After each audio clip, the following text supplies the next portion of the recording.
fusion of entertainment and enlightenment. Welcome to the program. I'm so glad that you're here. It is Monday.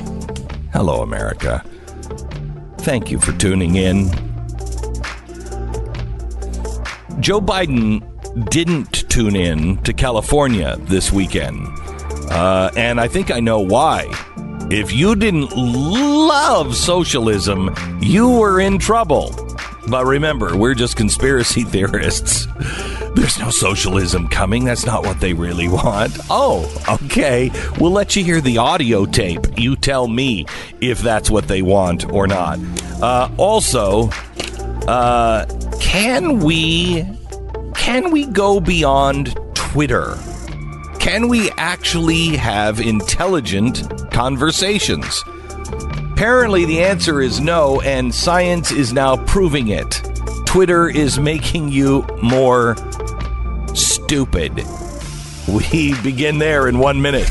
This is the Glenn Beck Program.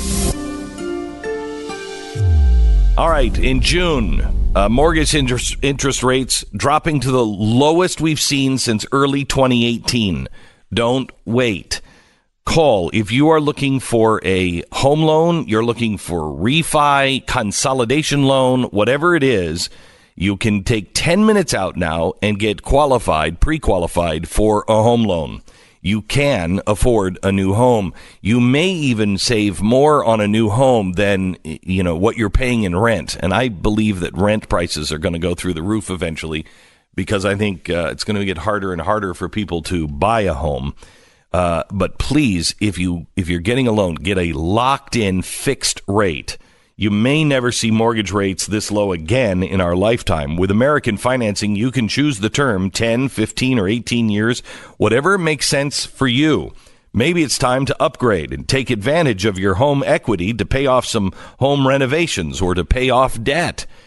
Take advantage of these historically low rates right now. Call American Financing at 800-906-2440. 800-906-2440. That's AmericanFinancing.net. American Financing Corporation, NMLS 182334, www.nmlsconsumeraccess.org. Good morning, Stu. How are you? I'm well, Glenn. How are you? Had an interesting weekend? I did. So you were posting a little bit, doing a little posting on the interwebs? No, just a couple of tweets, but apparently you can't expect anyone to actually think on Twitter anymore. What site did you think you were logged into? No, I know. I'm curious as to what you thought was going to happen. No, I know. I am always amazed by this. Well, I defended two people this weekend, and that's where the trouble started. Mm-hmm. I defended Steven Crowder. Yes. Who, Steven is in a war with NBC, Universal, and Vox. There's this guy who, what's he called himself? The gay geek or something like that? Wonk, I gay believe. wonk. Yes. Gay geek would have been better, alliteration, but, Anyway, talking about the illiterate. So he was, he's in this battle back and forth, and they're making Steven look out like a total hater. Steven is not a hater, blah, blah, blah, blah, blah.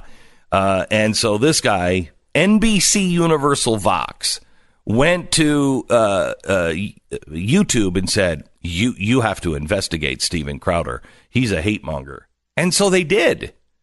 Now, Steven has asked for people to, hey, can you look into this guy? They don't write him a personal letter. No, of course not. And so it is, David versus Goliath. So I defended Steven, and that was popular. And then I defended Justin Amash. Mm-hmm. Not popular. No. Now, you would think that when I say run in 2024 in that tweet, you would understand, don't run now, Justin. Please don't run now. That did seem to be part of what you said there. Yeah. Noticeable to me, at least. Yes. I also don't agree with him on impeachment. He has a different point of view on it. It's nuanced. I didn't even get into the nuance of my stance on impeachment.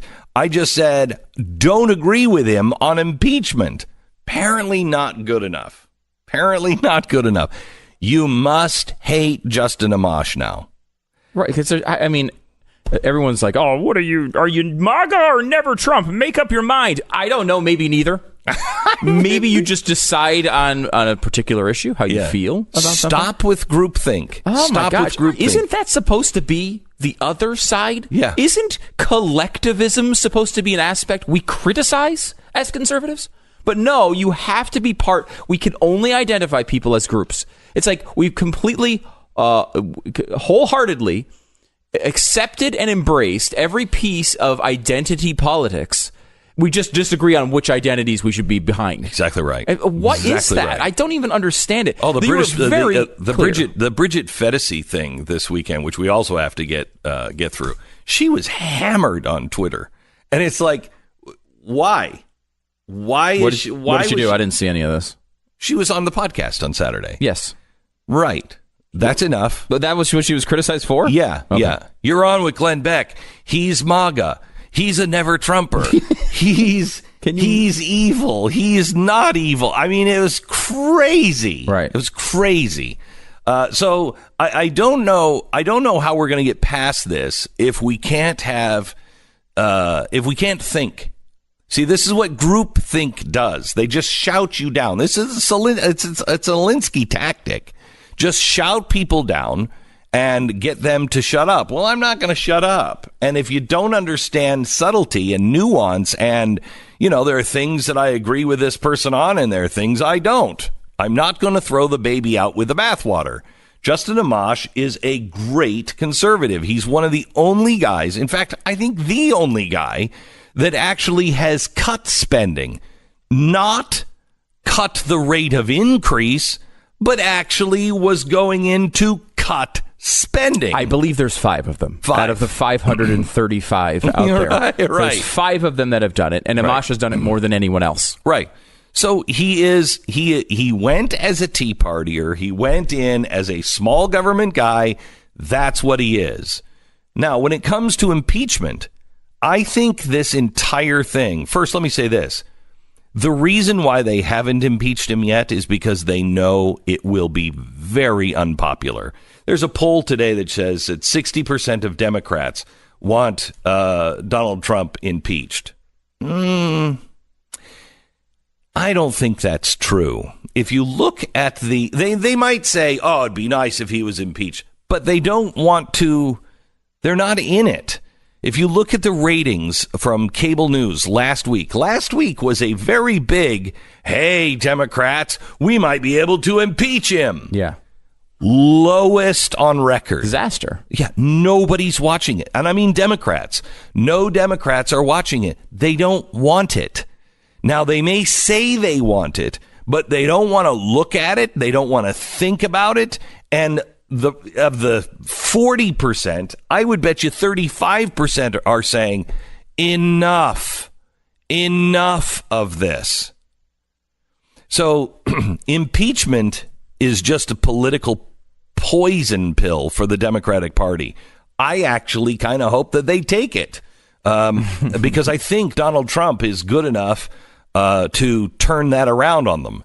As long as the economy stays strong, I think it would lead to a massive win for him. But I could be wrong, and I don't want to risk it. So I'm not for impeachment.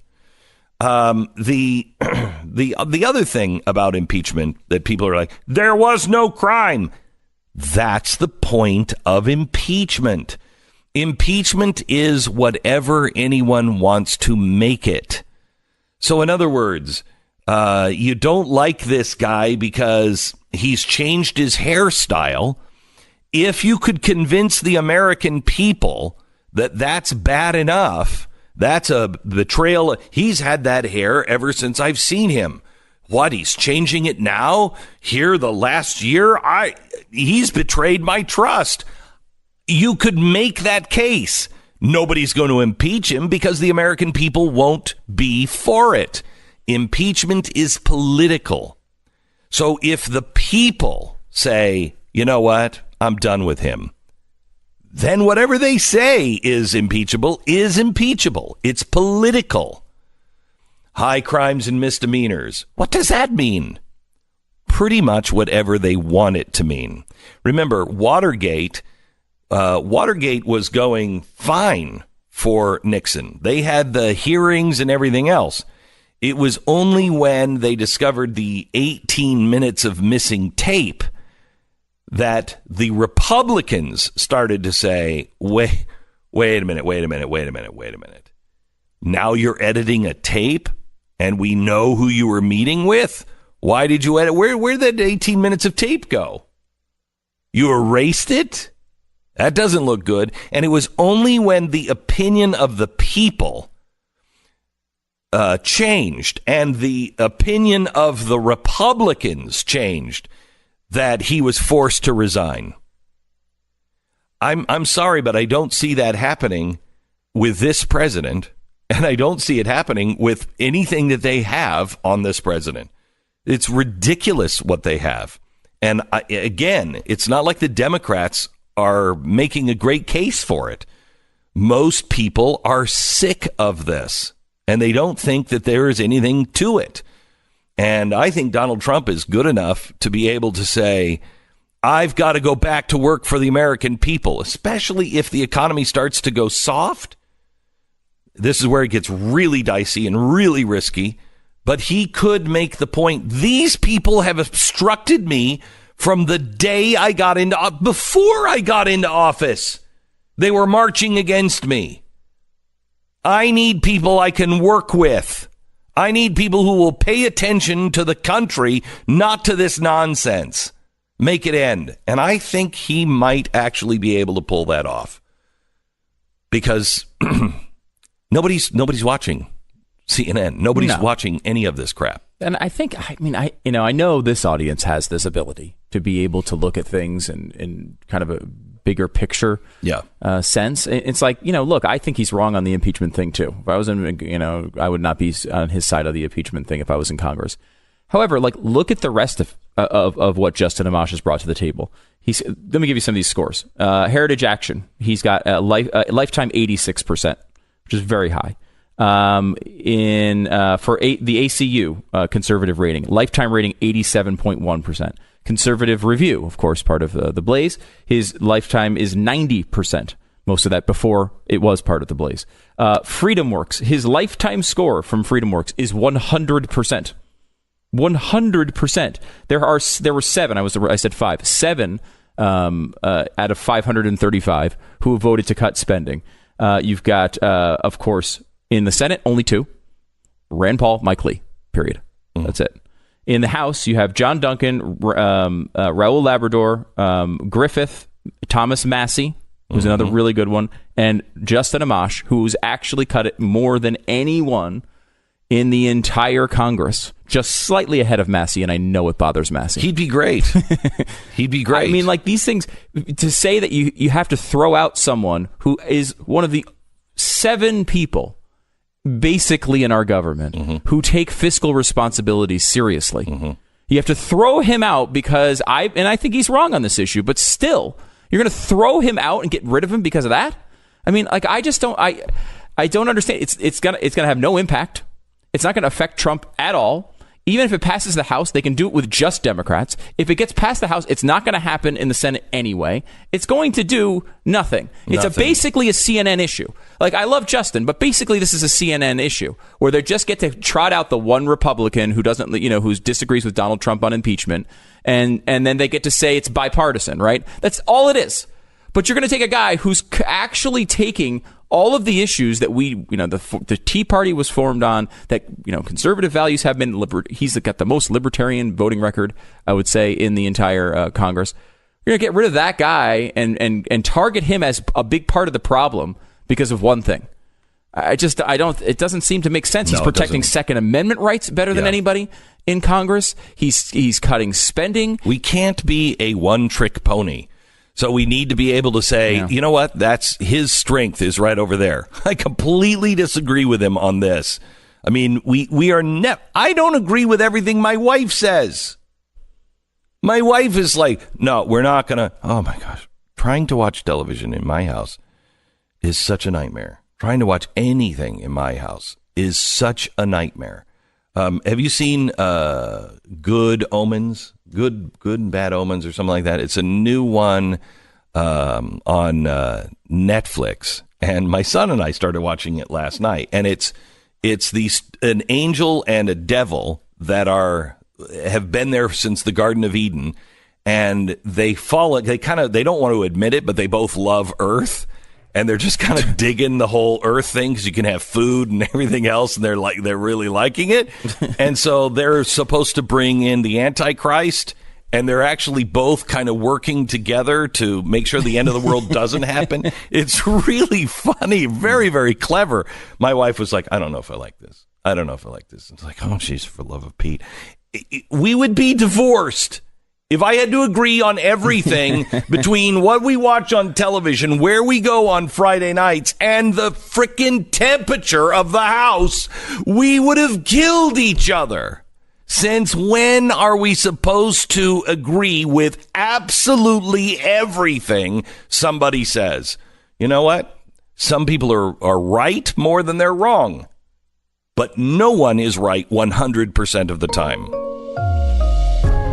And we're going to be a party of one. That's what the Democrats are doing to themselves right now. They are just killing those who stand against them in their own party. They're going to be a party of one. All right. My Patriot Supply. May I suggest, as the nation's farmlands are underwater, storms continue to rake the heartland, knocking out power repeatedly to millions. If we now have gone through all of this rain, and then we have fires this summer, well, at least we'll have the water to put it out with. I mean, it's crazy. This is a rough year, and who knows what could happen to you and your loved ones. But would you please just prepare? You know, natural disasters are happening all the time. You don't even have to forget about the stuff that man can do. Right now, 1 week emergency food kit is 50% off if you go to preparewithglenn.com. That's breakfast, lunch, and dinner. They last for 25 years. They're sealed tight in water-resistant ammo cans. So it's everything that you need. Breakfast, lunch, and dinner. 1 week emergency food kit is 50% off right now. When it's breaking news, it's too late to prepare. There are no surprises that you have to worry about when you've gone to preparewithglenn.com. That's preparewithglenn.com, and this week save 50%. Preparewithglenn.com. We break for 10 seconds, station ID.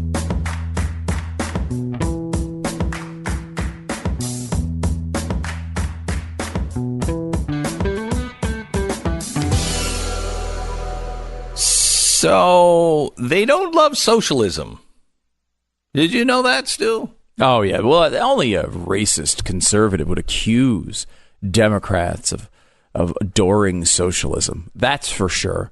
That 2014, 15, 16, 17 viewpoint is still in effect, I'm sure.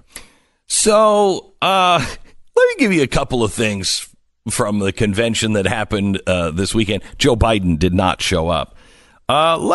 Let's go with Hickenlooper on socialism. Crowd loved him in California this weekend. Here's John Hickenlooper against socialism. If we want to beat Donald Trump and achieve big progressive goals, socialism is not the answer. I was reelected in a purple state in 2014, one of the worst years for Democrats in a quarter century. We shouldn't try to achieve universal coverage by removing private insurance from over 150 million Americans. We should not try to tackle climate change by guaranteeing every American a government job. Hold on. Listen to this. As the Democratic Party, we have to create a vision for this country. I want to give Americans a reason to look forward to tomorrow. Okay, so what he said was, listen to this. What he said was, socialism's not the answer. They're done listening to him. Right, yeah. Done listening to him. We shouldn't cancel private insurance. We should not have a single-payer socialist system like they have at the NHS. This is beyond what we're even talking about. Okay, they keep saying no, we're just going to fix it. Bernie Sanders is clear. No, we're going to go to a single payer system. That's what we've been telling you since Fox. They're going to the British system. When he says, hey, we have to have some insurance so people can keep their health care if they like their health care, that's out. Are you telling how are we the extremists? How are we the extremists? They're not talking about, Norway. They're not talking about Sweden. They're talking about East Germany. They're talking about Russia. They're talking about North Korea, Venezuela, Cuba. That's what they're talking about here. Getting rid of the free market system. They're not talking about Great Britain. They're talking about getting rid of the free market system. And this is really important to understand. And it goes deeper than that. Tonight at 5 o'clock on Blaze TV, part 2 of my expose of the people behind Bernie Sanders. This should chill you to the bone. Tonight, part 2. You're listening to Glenn Beck. You don't want to miss that, Blaze TV. All right. Relief Factor is our sponsor this half hour. If you're in constant pain, you are not alone. If you can't golf, if you can't do the things that you want to do, you're somebody who likes to sew. You can't sew. You can't play with the kids. You can't get down on your knees. You can't move your hands. Whatever it is, you don't have to live that way. Please try Relief Factor. This is something that I didn't try because I honestly, I don't buy into, oh, no, it's all plant-based. Ick. That's not going to work. I mean, nothing was cured until Dow Chemical got involved. What I want you to do is not be me. Try it. I tried it 18 months ago, and I still take it 3 times a day. It's Relief Factor. 70% of the people who try it find that their pain is greatly reduced. It's Relief Factor. It works on inflammation. It's 100% drug-free. ReliefFactor.com. Go there now. Order your Quick Start $19.99. ReliefFactor.com. We're just sitting here. We're just watching Trump take a tour of Buckingham Palace in the picture gallery, and I don't know about anybody else. I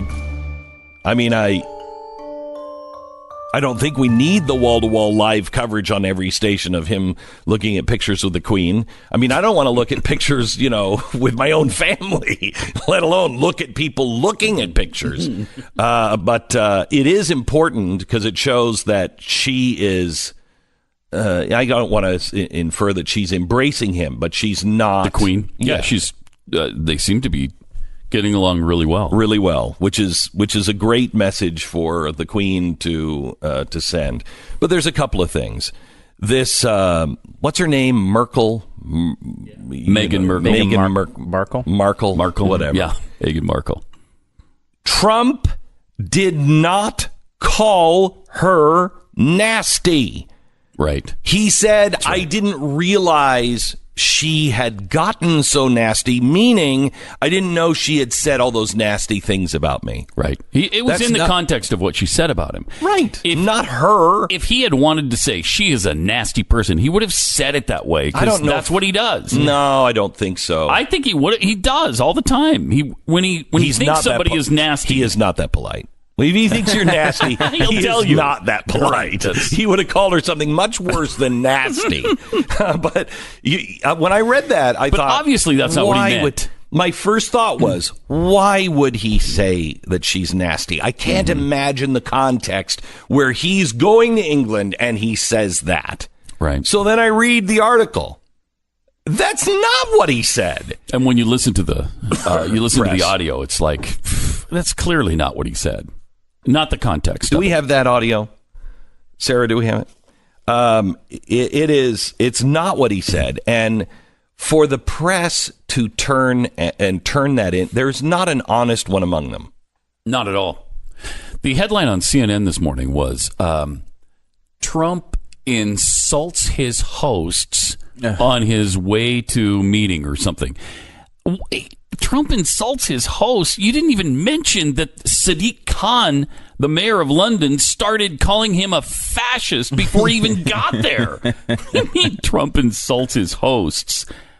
Amazing. It's amazing how they spend this. The other thing that drives me nuts is every time Melania goes out, she looks remarkable. She absolutely beautiful. Beautiful. I mean, she's supermodel beautiful. Right. And she is so tastefully dressed. Yeah. You hear about the royals and the Obamas and everything else about Michelle's arms. What about her arms? Oh, they're so incredible. Incredible arms. And it constantly of who she was wearing and who's this and who's always. that. Nothing about this woman. They never mention her. She is Jackie Onassis, beautiful and classy. I think beyond Jackie Onassis.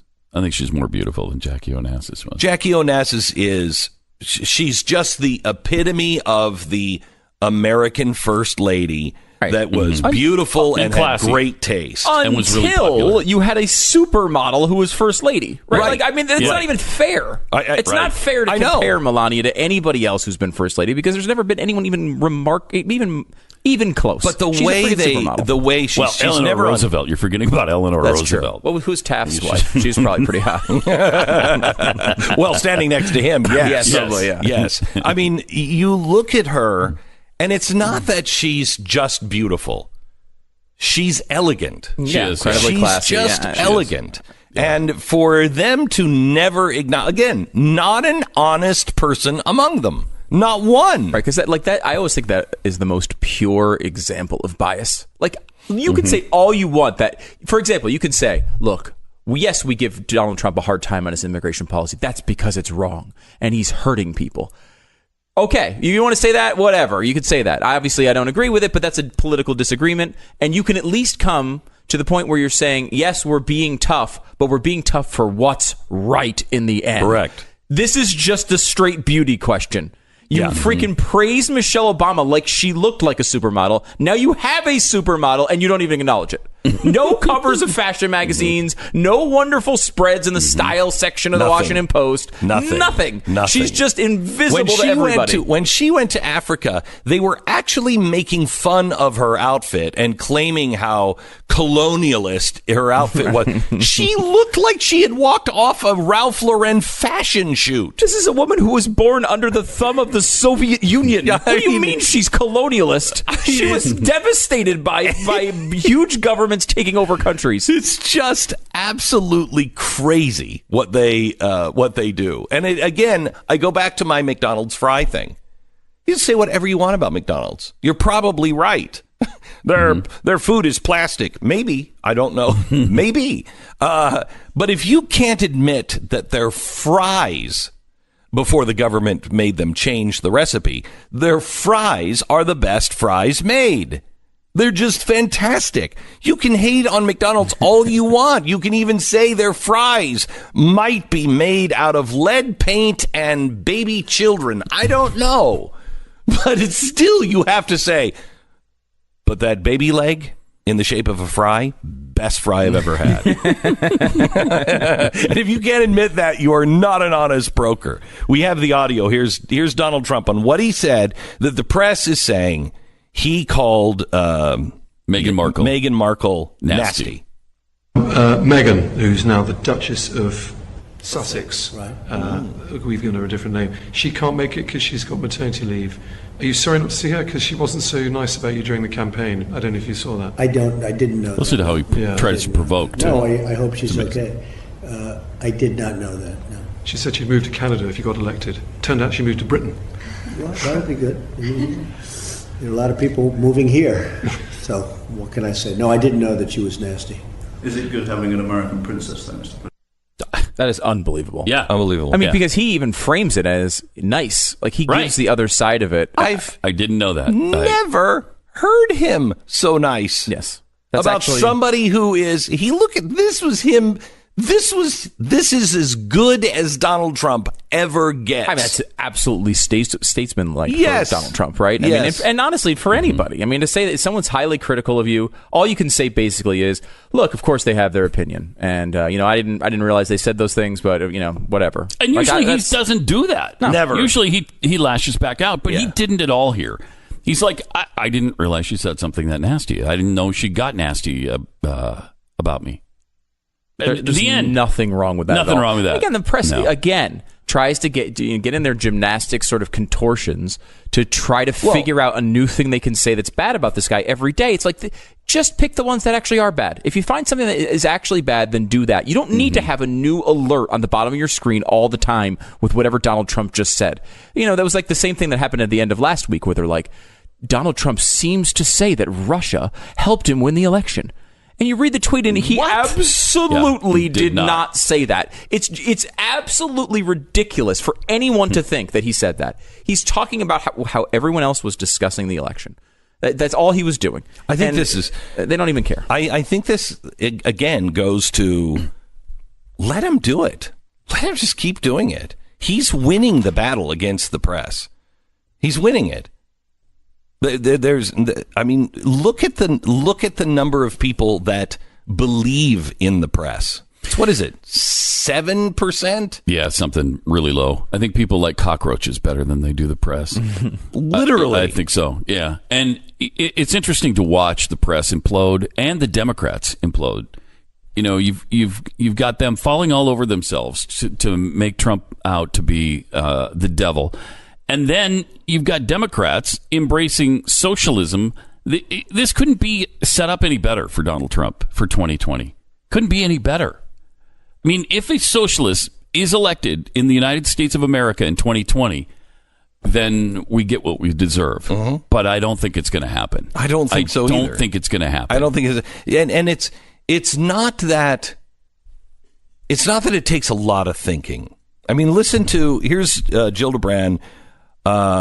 she was on with Chris Wallace in a town hall kind of thing, and he said, "Look, you want to pull guns off the street, but anything you're proposing wouldn't have stopped the Virginia shooter." Now listen to this.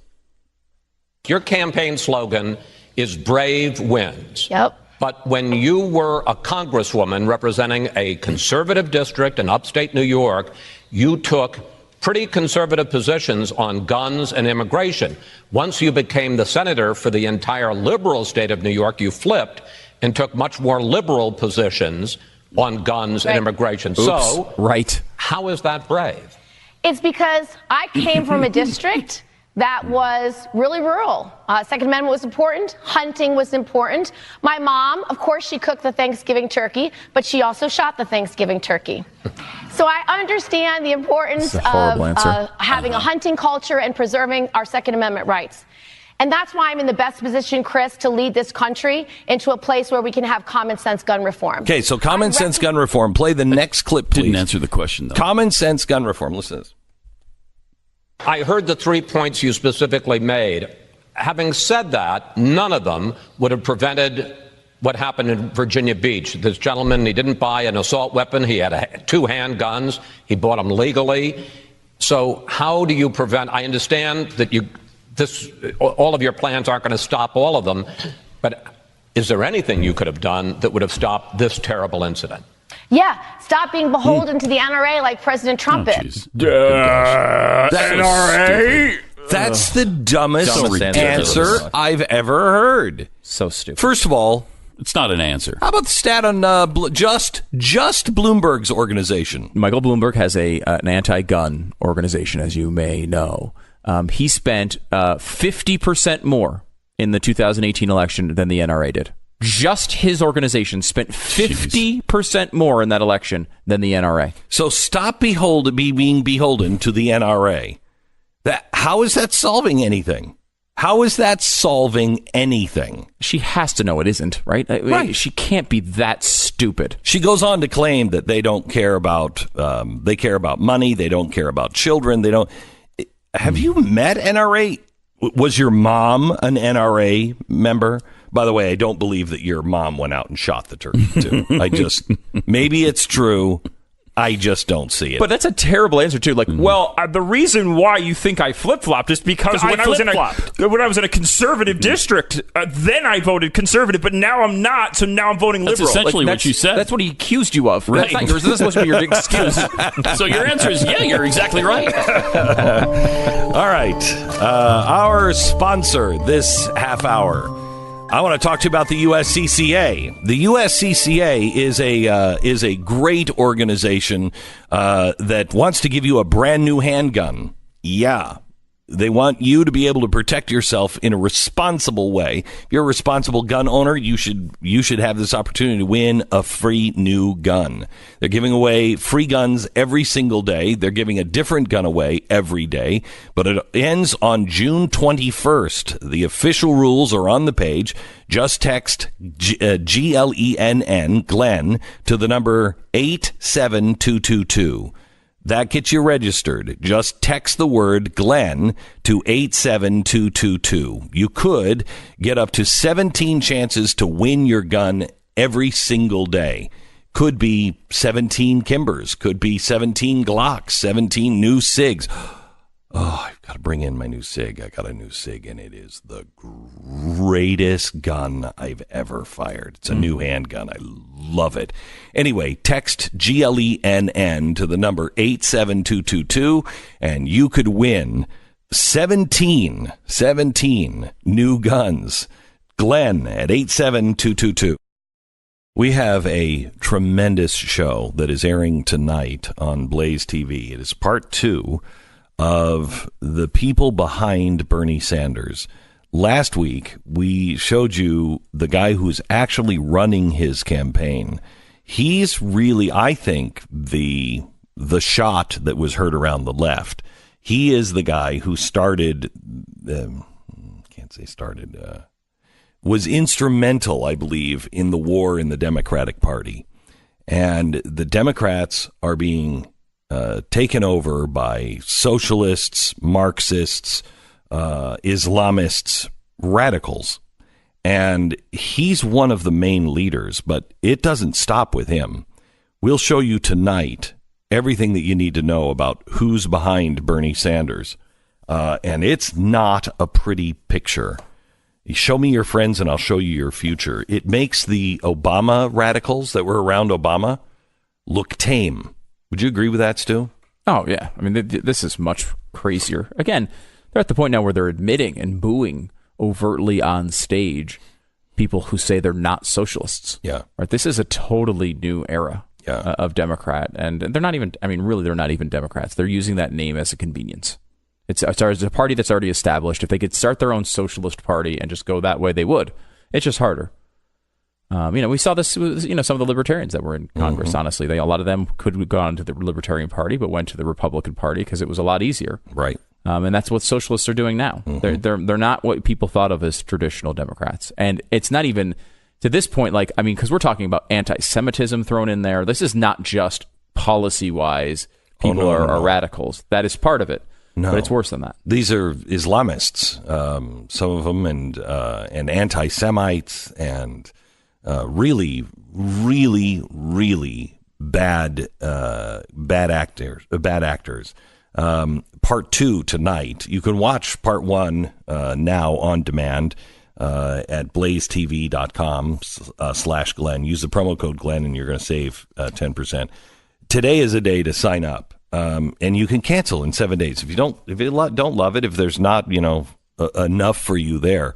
I mean, I don't know how many hours we even produce now of television shows to watch, but it's Steven Crowder, it's Mark Levin, it's Chad Prather, Eric Bowling. I mean, you've got the entire lineup.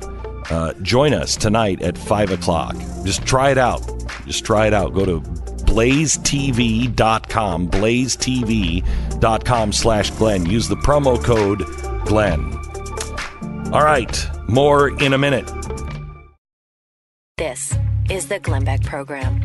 It's fascinating to me that Bernie Sanders' campaign put something out about democratic socialism that would every democratic socialist would disagree with.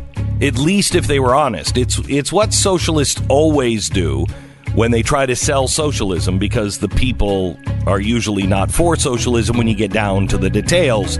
So they get down to, no, it's something for everybody. Is it? Is it now?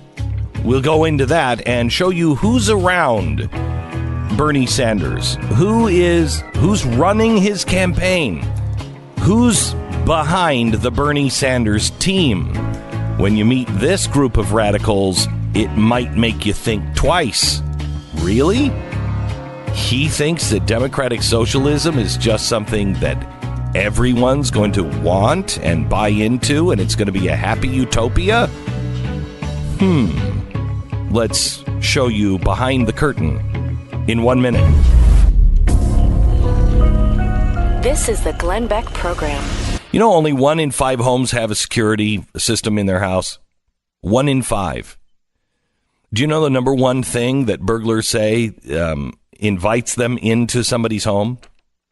It's the number one thing that stops people from going into somebody else's home as well, according to burglars, and that is a burglar alarm. If they look through your window and they see that you have a burglar alarm, they move on. It's like 70 or 80% of the time. They just move on.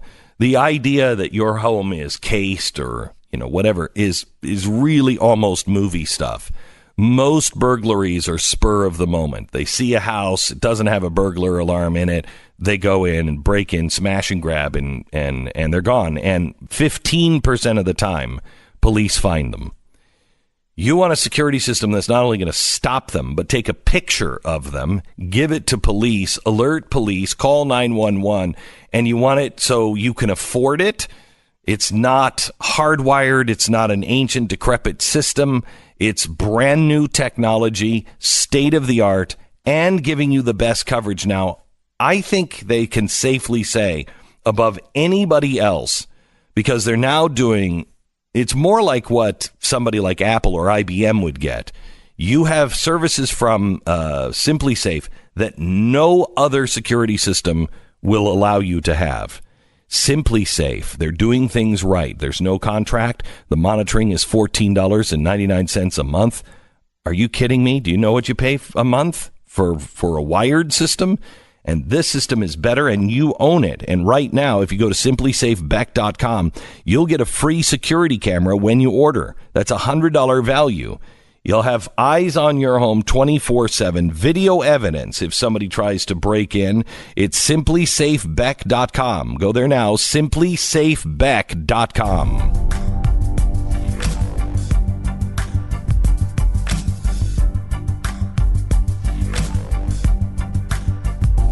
So let me play the audio of a Bernie activist. Now, this is a video that was just put out this last week from the campaign on what Bernie Sanders says democratic socialism really is.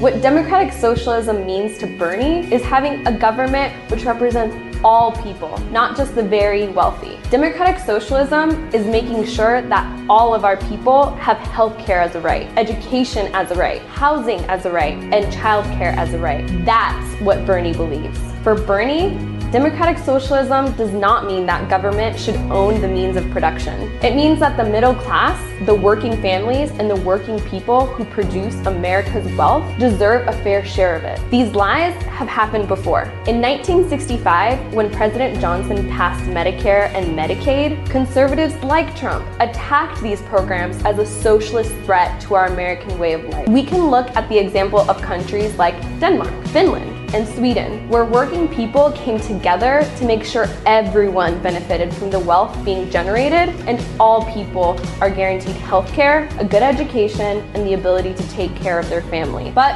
this isn't just Europe. Both Costa Rica and Colombia guarantee health care to their citizens with almost no copays or deductibles. Both countries' healthcare systems have been ranked higher than the U.S. Donald Trump partners with war criminals, rips babies from their mothers, and puts children in cages. While Trump lies, Bernie asks the important questions. Like, why do we have grotesque levels of income and wealth inequality? Why are millions of people leaving school deeply in debt? Why do we have the highest rate of childhood poverty of almost any major country on earth? Why do we have more people in jail than any other country? Okay, why do women... Stop. I love his questions because they're interesting questions. Just all of his answers are wrong. Why do we have so many kids in poverty? Why do we have these problems? Do you know we're $22 trillion in debt right now? Do you know how much we have spent on the war on poverty since Johnson? Just $22 trillion. We've spent $22 trillion on eradicating poverty, and poverty is right where it's always been, and we're now $22 trillion in debt. There's a question for you, Bernie. Why? Because it doesn't work. You say that he believes that democratic socialism represents all people, not just the rich. Okay. Well, all people want to be represented, right? Everybody should be represented, and we should be represented equally. The problem is if you have 1%, if in bed with all the politicians, can control everyone else. But 1%, if it's not in control of all the politicians, can be easily deemed the target, the scapegoat, and you can round them up and do whatever you want with them. That's why we believe all men are created equal and endowed by their creator with certain unalienable rights, meaning you have this right and no one can take it away from you. See, our government is different than all other governments ever conceived by man. Our government said there are rights that the people start with, and the job of the government is just to protect those rights. Where what Bernie Sanders is saying, all people have the right, according to her, to health care. All people have the right to child care. All people have a right to education and housing. If housing, education, child care, and health care are all a right, then the government must ensure that everyone has that. Everyone. No matter what you do, no matter you work, you don't work, well, it doesn't work that way. Because once you ensure all of those rights, you then have to pay for all of those rights. And you could take all of the money. You could just take all of the wealthiest 1% and shoot them in the head, take all their money. It doesn't cover the cost of all of this. So then what do? Well, you have to take then the remaining 4% of the top 5% and shoot them all in the head and take every dime and everything they have. It still doesn't cover all of this. And by the way, once you've done that, you've also stopped the production of new money. It'd be great if we could just pay for everything once. Just take everybody's money away and just pay for it once. How do you pay for it tomorrow? You have to have the free market. But once you start taking the money away from the people who are actually responsible for making most of the money, well, then you have a problem. Because who's going to get up and put up with all the crap? Who's going to go to medical school? Seriously, who's going to go to medical school, lose that amount of money, lose that amount of sleep, dedicate their life, spend half of their life just trying to get into being a doctor? Then they're a doctor. Then you don't let it pay off for them? You don't let them have a nice life for what they've sacrificed? See, that's the deal. People sacrifice. Not all people do. Some people born into wealth, they piss it all away. Whatever. It's their right. You can't have all of these rights and ensure the rights of the Constitution and Bill of Rights. You can't have free government health care because it's not free. Universal child care, universal education, universal housing as a right and continue the Bill of Rights. Because those two things are in conflict. The biggest thing it's in conflict with is you're going to get the tax-paying 50% of the country saying, I don't want this. You're going to get those who believe in the free market saying, I don't want this. What are you going to do to them? Because they got to be an enemy of this utopia, right? I mean, we'd be able to do it if we could just get them to come along with us. Well, if they won't go along, what are you going to do? Well, you have to first silence them and alienate them. Then you have to dehumanize them. Then you really have to start shoving them. Then you have to start silencing them. How far are you willing to go? See, this is why the American system has lasted this long. Because how far are you willing to go for somebody else's right? I'm willing to stand with anybody. I don't have to fight, because if my philosophy is you do what you want, just don't tell me what to do. You do what you want. That's why it was so easy for me when everybody said, you're against gay marriage. No, I'm not. No, I'm not. Never have been. Never have been. For it. Why? Because I believe that's your right to conduct your life the way you see fit. Now, don't tell me what my church can and cannot do. Don't tell me what I have to believe, because I'm not telling you what you have to believe. Don't tell me. I don't want the government involved in any of these things. That was the American system.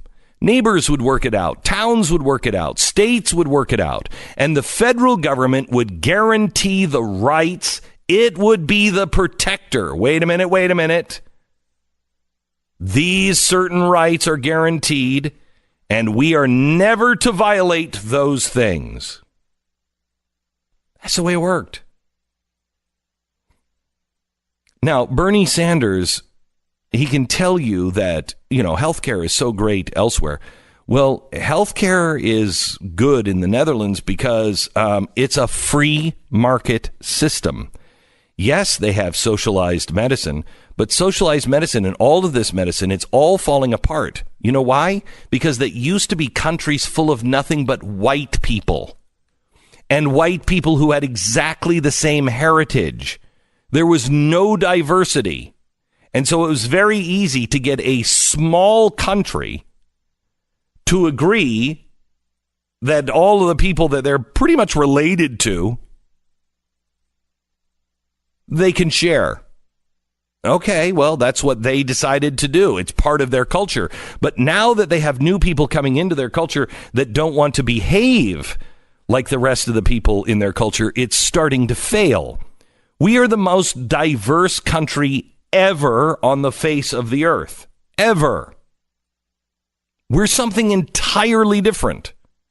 We have to learn how to live with one another and not force each other's points of view and lifestyles down each other's throats. Because that's what Europe used to do. That's what Europe still does.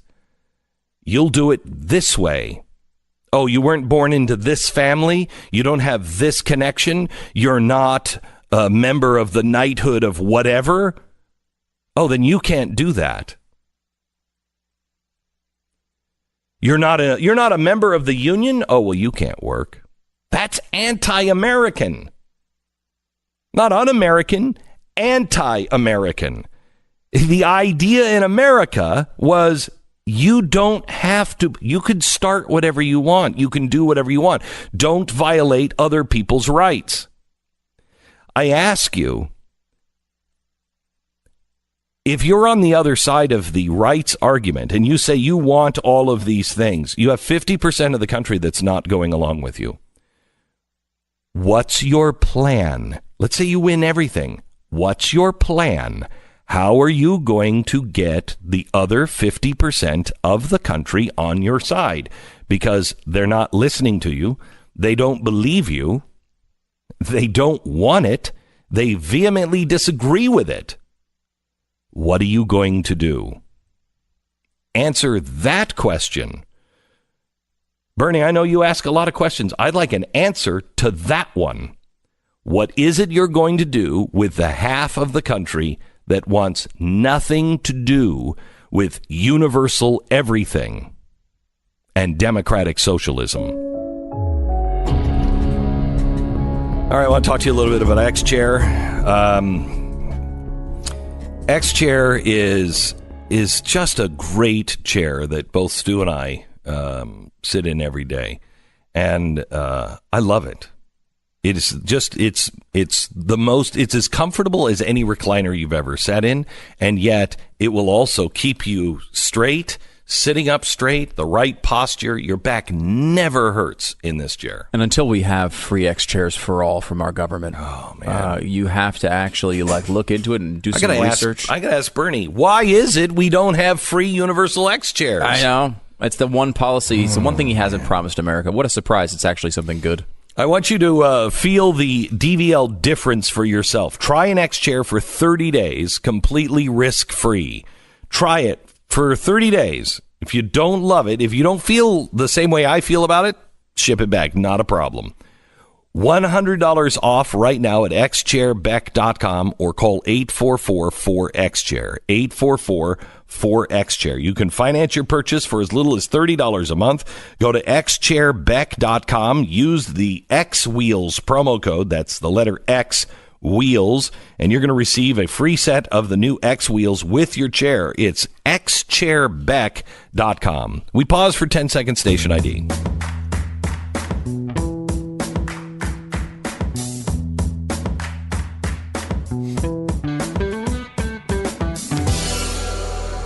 Do you remember when we thought the Center for American Progress was the center of all that was unholy? Maybe they're not the center now, but you're not saying they're that far from the center. Yeah, I mean, the Center for American Progress, they're the ones that did all the spending bills for Barack Obama. Remember that? What was it, 2,000, 3,000 pages? It was just this enormous stack. And I remember seeing it the first time, and it was for the not the bailout, what came after it, the stimulus package. And I remember walking in and I said, and Barack Obama had only been in office like 2 months, and I said, who wrote this bill? Because there's no way a bunch of guys who just came off an election wrote this. This has been in the works forever. Who wrote this bill? Well, as it turns out, it was the Center for American Progress. And it had all kinds of things, cash for clunkers, all of that stuff came for Center of American Progress. That's a George Soros, Hillary Clinton kind of place, all right? That is now at war with the other side of the Democratic Party. They're the conservatives of the Democratic Party now, okay? Yeah. That's the old guard, is Center for American Progress.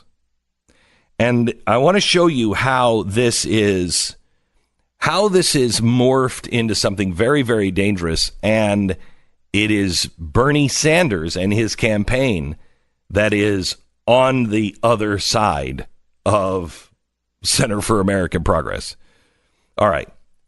John Podesta, good friend of Hillary Clinton's, right? George Soros, Center for American Progress, all friends of Hillary Clinton. So it wasn't really a surprise when the Center for American Progress came out and said, oh, yeah, you know what? Hillary Clinton's, she's our gal. No. However, when they did that, they assumed that everyone at the Center for American Progress was a friend. Now, Center for American Progress put together a website, their news site, called Think Progress. Now, Think Progress is as lefty as they come. Would you agree with that? Yeah. Oh, absolutely. Yeah. At least we used to think that they were the most left. I guess they're not anymore. They're not anymore. No. They're not anymore. But the Center for American Progress had their chief editor for the website, Think Progress, go and interview Hillary Clinton. This is back in 2008. And in the interview, the interviewer, the chief editor, asked her about her support for the war in Iraq. Well, that wasn't supposed to happen because that was one of her Achilles heels. That was one of the things she didn't want to talk about. So who is this guy at the Center for John Podesta? Did you not know? Did you not tell him, hey, we're on friendly territory here? That's one of the biggest things that's coming out against me. What are you doing to me? Well, that's exactly the question that the lead Hillary person had for the interviewer. In fact, went and punched him in the chest after the interview and said, what the hell were you doing? Unfortunately for the Democrats, what he was doing was just beginning. I'll explain when we come back.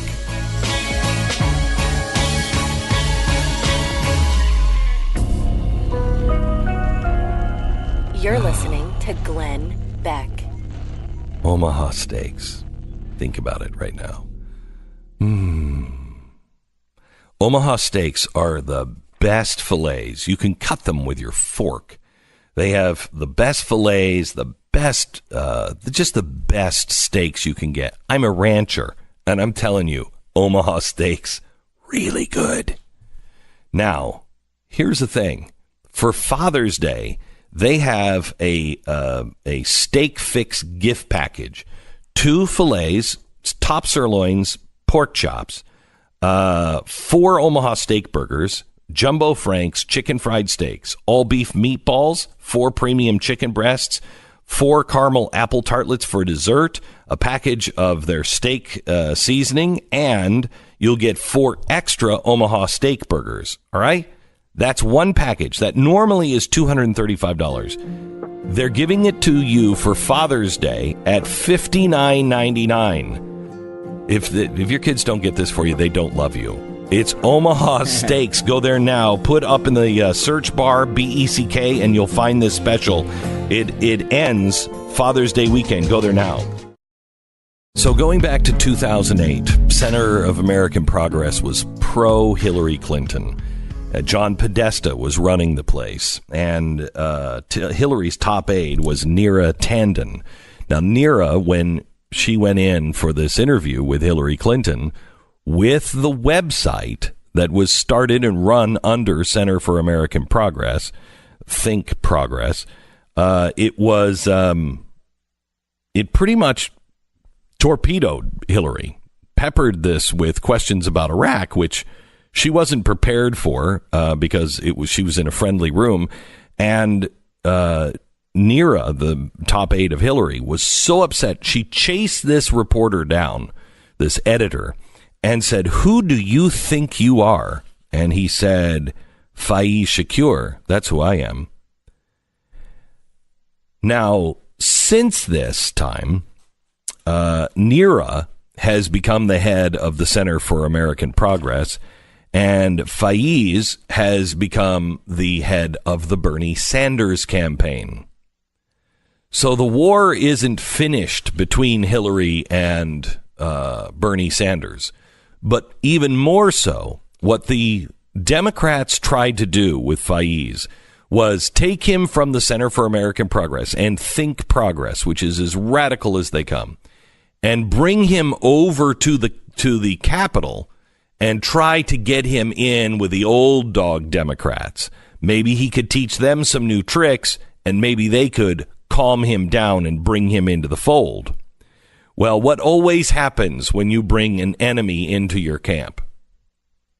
And you're like, he's just going to be here with us, and he's one of us. No, he usually ends up tearing your camp up. And that's exactly what has happened. Now, think of this. Faiz Shakur was the protege of John Podesta, former vice president for communications for the Center for American Progress, editor-in-chief at Think Progress, senior advisor to Harry Reid, senior advisor to Nancy Pelosi, and the national political director for the ACLU. So he was at the center and then went over to the Capitol at the center of power politics for the Democrats. They made him their golden boy, and boy, are they regretting it now. In 2012, Obama had to distance himself from the Center for American Progress because there was what they deemed at the time troubling behavior happening there. Several writers were using anti-Semitic language. They were, calling Americans that supported Israel, Israel firsters. They said that Israel was a moral abomination, all kinds of anti-Semitic stuff. Well, the guy who was running that was Faiz. So he's running that. He's allowing that to happen. Obama has to distance himself from the Center for American Progress, and Center for American Progress disciplined Shakir, and he told them to stop it, knock it off right now. He then left. Now, who is this guy? Because he just doesn't appear with nothing. What is his ideology? Where does he come from? Well, he comes from Harvard, and while he was there, he was a member of the Harvard Islamic Society. Now, this is a group that they affiliate with the Muslim Student Association.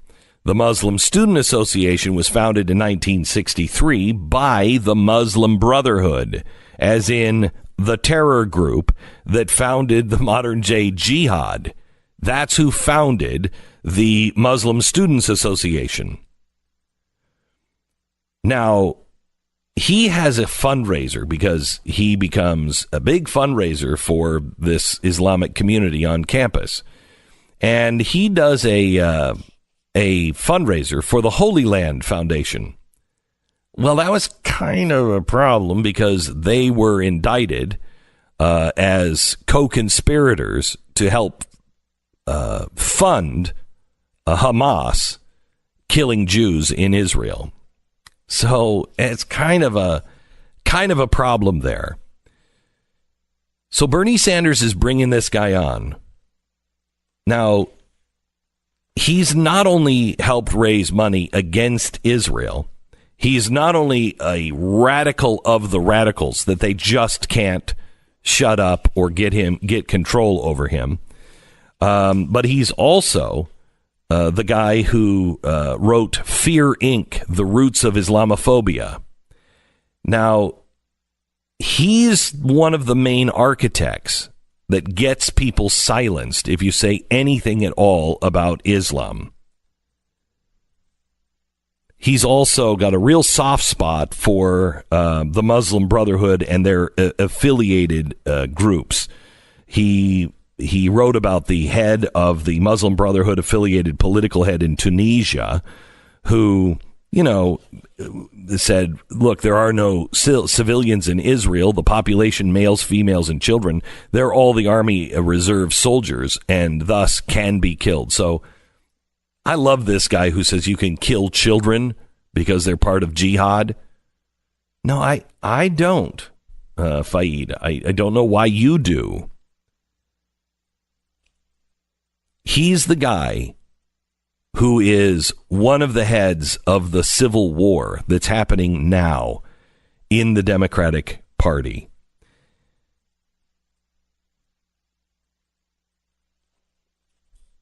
Tonight, we're going to go a step further and show you some of the other radicals that are behind the Bernie Sanders campaign. No matter what they say, no matter what videos come out from Bernie Sanders, this is the war. This is the turf that the Democrats are fighting on right now. And if Bernie Sanders wins this fight, the Democratic Party is the most radical mainstream party we've ever had. Because the people just behind, the ones who are creating all of the policies and doing all of these things, They are mega radicals. I was going to say they're radical, but that's not enough. These are the people that make Van Jones uncomfortable. These are the people that are marginalizing people like Van Jones. Let's remember who he was. He was a communist, a Marxist, who believes in socialism, who also said green is the new red, meaning we can use the green movement to get all of our socialist Marxist policies through. He's not radical enough for the people around Bernie Sanders. And it's not that they just disagree. They know how to destroy people. Part 2 tonight at 5 o'clock. You don't want to miss this episode. I ask that you would sign up. When you sign up, you support voices like mine, like Steven Crowder, like Mark Levin. We're all in this together. And for instance, Steven Crowder is being targeted now on YouTube, and he's being targeted by NBC Universal and Vox. Vox has this radical guy who calls himself Gay Wonk. And so he, Steven Crowder, he's a comedian. He's making fun of the way this guy talks and being gay and everything else. So yes, it's politically incorrect. It's pretty funny, but politically incorrect if the guy doesn't have a problem with, shouting from the rooftops, hey, this is who I am. Okay, well, if that's who you are, that's totally fine in real life. But if a comedian's going to get a hold of you, he's going to make fun of you. And, ooh, did you get your feelings hurt? Wow, it sucks, doesn't it? Get over it. Actually, he was cyberbullied, Glenn. That was cyberbullying. And feelings were hurt. What was it that he was doing to Steven Crowder? What do you mean? What if it's not nothing? Oh, nothing. Nothing. Really? He was doing nothing to Steven Crowder, who is completely guilty, and everybody at NBC is completely innocent.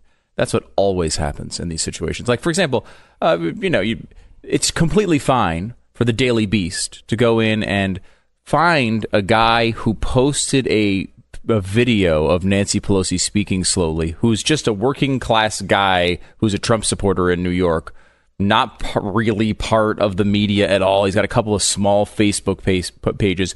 They can expose him and give all his personal details, all of his post history. They can dox him from here to, and they can go to Facebook and ask Facebook for details of his postings, and the Facebook will give those details to the Daily Beast over this guy that nobody's ever heard of in the entire world. Is basically, and he's an unknown. He's a total unknown guy, and he posted a video that really is not. It is not even part of the discourse. It's just a Democratic talking point. The idea that it's a big deal. You can criticize Giuliani for posting it and not knowing, but the idea that the person who posted this video did anything consequential to the United States is completely ridiculous.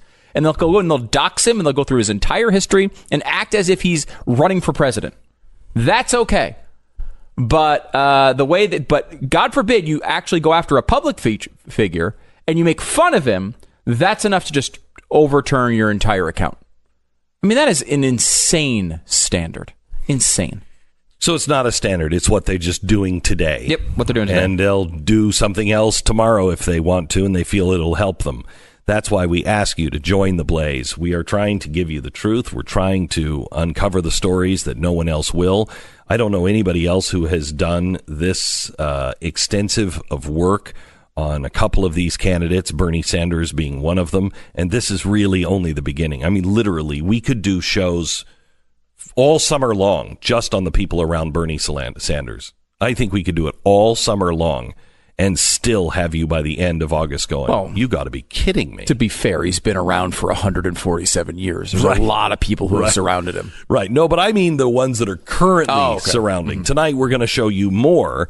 You can watch that show on Faiz right now on demand at Blaze TV. And then at 5 o'clock, make sure you're watching tonight's episode because we will show you the rest of the people, or some of the rest of the people that are around Bernie Sanders that should make America go, wait a minute. If he's surrounded by those people, what are his actual policies if he gets elected? Did you see the person that marched up on stage this weekend? This guy had his hair in a bun, and he was like, I want everybody to listen to a bigger picture here, and took the microphones away from Kamala Harris? Yeah. You see that? Unbelievable. I want to talk about that because we're entering a new time, and this is played out over and over and over again. And Kamala Harris and everybody on stage actually did the right thing the way they treated him. And they treated him at first with respect, and that was the right thing to do. And I'll tell you why historically coming up in just a second.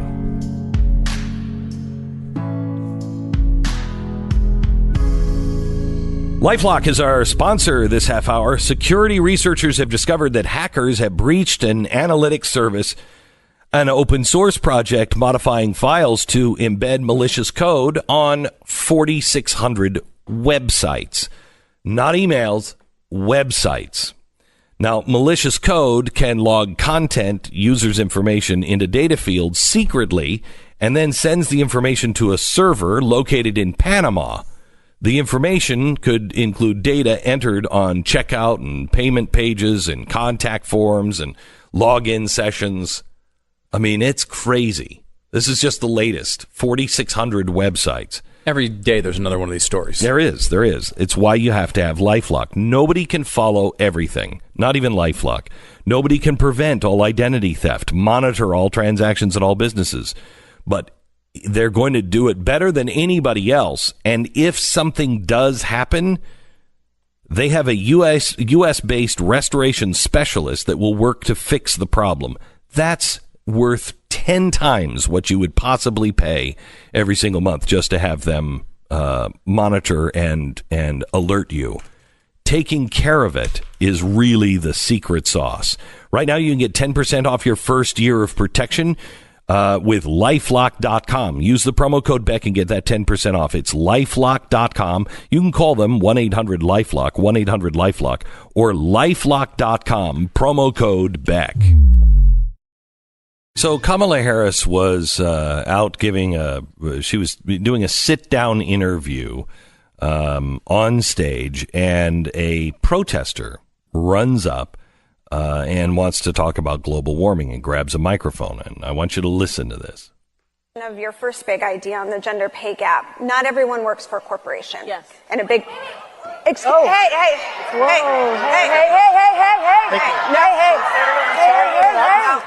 I'm just Hi. Whoa. Just a minute, sir. A few minutes ago, asking for your attention to a much bigger idea than... Thank you so much, sir, for your big idea. But we want to make sure that we are able to get... I want you to notice at first, they're like, hey, we want you to talk about your big ideas. Then security. And it was interesting because it was all women on stage. But when he came up, all of a sudden... it was all men who got him off. I guess men do have a role to play in that. I want to tell you why it's really important that you don't piss people off like that, especially if they claim to be on your own side. And I'll give you a history lesson of this. We lost a president because somebody who was on his side tried to help him. Say, I've got something that you really need for this campaign. One person was rude, and a president died because of it. Coming up. There is a real rift with the Democrats, and we saw it come out on the weekend in California. But the mainstream media, they just want to talk about Donald Trump. They want to talk about how crazy the Republicans are. We look incredibly healthy compared to what's happening in the Democratic Party. We'll give you the audio evidence of it in 1 minute. This is the Glenn Beck Program. Man, I am so excited to take this cruise through history. I'm not a boat guy. I don't I don't necessarily like boats. When I first met Tanya, I think one of our first dates, or it wasn't even a date, I think we were just wanting to be friends then. We went out and had to take a ferry someplace. And I stood in the middle of the ferry the whole time. She's like, come on, look over the edge. And I'm like, no, I'm good. I didn't swim or anything, and I was deathly afraid of water. I hated it. Now a lot has changed in my life, but I am thrilled to be going on this cruise. We're going on a beautiful luxury liner. Oh, yeah. There are going to be about 3,000 of just people from this show that are just listeners of this show, and they're bringing their family. So you're going to be surrounded by great people. We have David Barton is coming. I'm going to be there. Stu's going to be there. Rabbi Lappin's going to be there. Bill O'Reilly's going to be there. We're going to stop in Venice, which I am so excited to see that. And I think we're going in the spring, which isn't as bad. In summer, it's like wall-to-wall people. So we're going at the right time of the year to be able to actually see things. And we need to see these things before global warming ends all of them. Yes. They're all going to be. Thank you, Stu. Thank you. It's this. We have a crisis going on, and once we get on the, just so you know, when we get on the cruise, I'm going to go around and collect everyone and give them my big speech on global warming and make sure that you understand the real dangers ahead. So it's going to be fun. It's going to be fun. But there will be alcohol. So you'll either be there or at the food service table where the food is all included. So, and serious Italian food, like authentic Italian food from Italy. You been to Italy? I've been to the border of Italy. I've been in Monaco. Monaco. This is how they say it. Monaco. It is the Italian food. Oh my, is it good? Mm-hmm. It is so good. Mm-hmm. Anyway, we're going to go there. Then we're going to Athens. Then we'll be in Israel. And we're going to be teaching history the whole time. You don't have to listen to a word of it if you don't want to. You can get into the groups and listen to the history. But if you're like, oh, man, that guy just won't shut up, you don't have to worry about it. You just go on another part of the ship and you go on another tour on land. But join us. It's going to be a lot of fun, and you'll be around like-minded people. And we're teaching the history of the Republic and why it's so important. ComeSailAway.com. Find out all about this cruise. Happens next spring. ComeSailAway.com. Tickets are being sold quite rapidly, so you want to get your tickets now. ComeSailAway.com and learn more.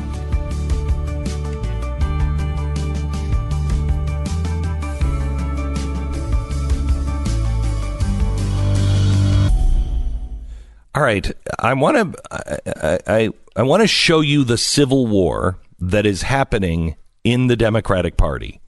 The Democrats decided to play fast and loose with people's emotions, and they have promised them that the moon is Stilton and that she is Dutch and pigs have wings and horses can fly. They've promised them all of these things. When they realize, wait a minute, you didn't really mean any of those things, they're going to turn. And they already are.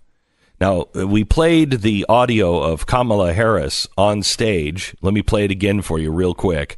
She's on stage this weekend, and she's having a conversation on Move On stage. And somebody who likes global warming decided that's not far enough. Of your first big idea on the gender pay gap. Not everyone works for a corporation. Yes. And a big... Hey.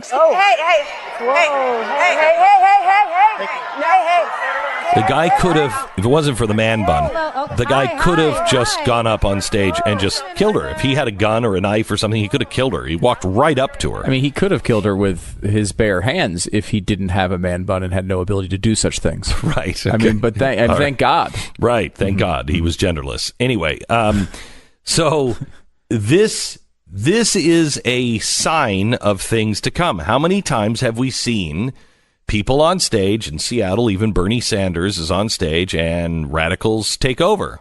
And they're not, the Bernie Sanders of the world or any of these politicians, not radical enough.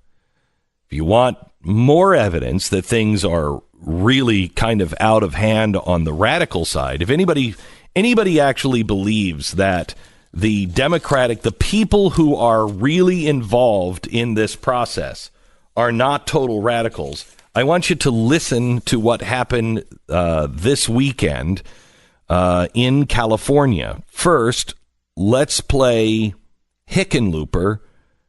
He says he's against socialism. Listen to this.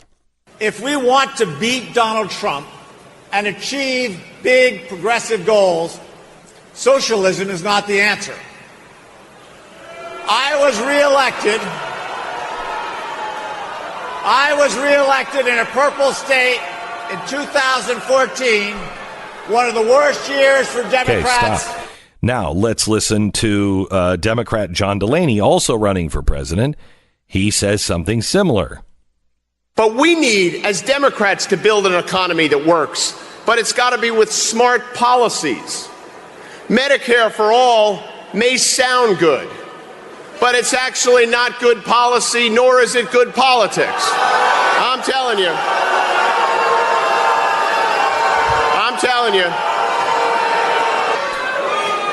We should have universal health care. But it shouldn't be a kind of health care that kicks 150 million Americans off their health care. That's not smart policy. Okay. So both of them were booed because they both said, don't shut down private insurance. Don't take over the means of production. You got that? Don't take over the means of production. Don't let the state run everything. That's who these people are. Now, let me go back to Kamala Harris. The reason why I led with that is the guy coming up on stage.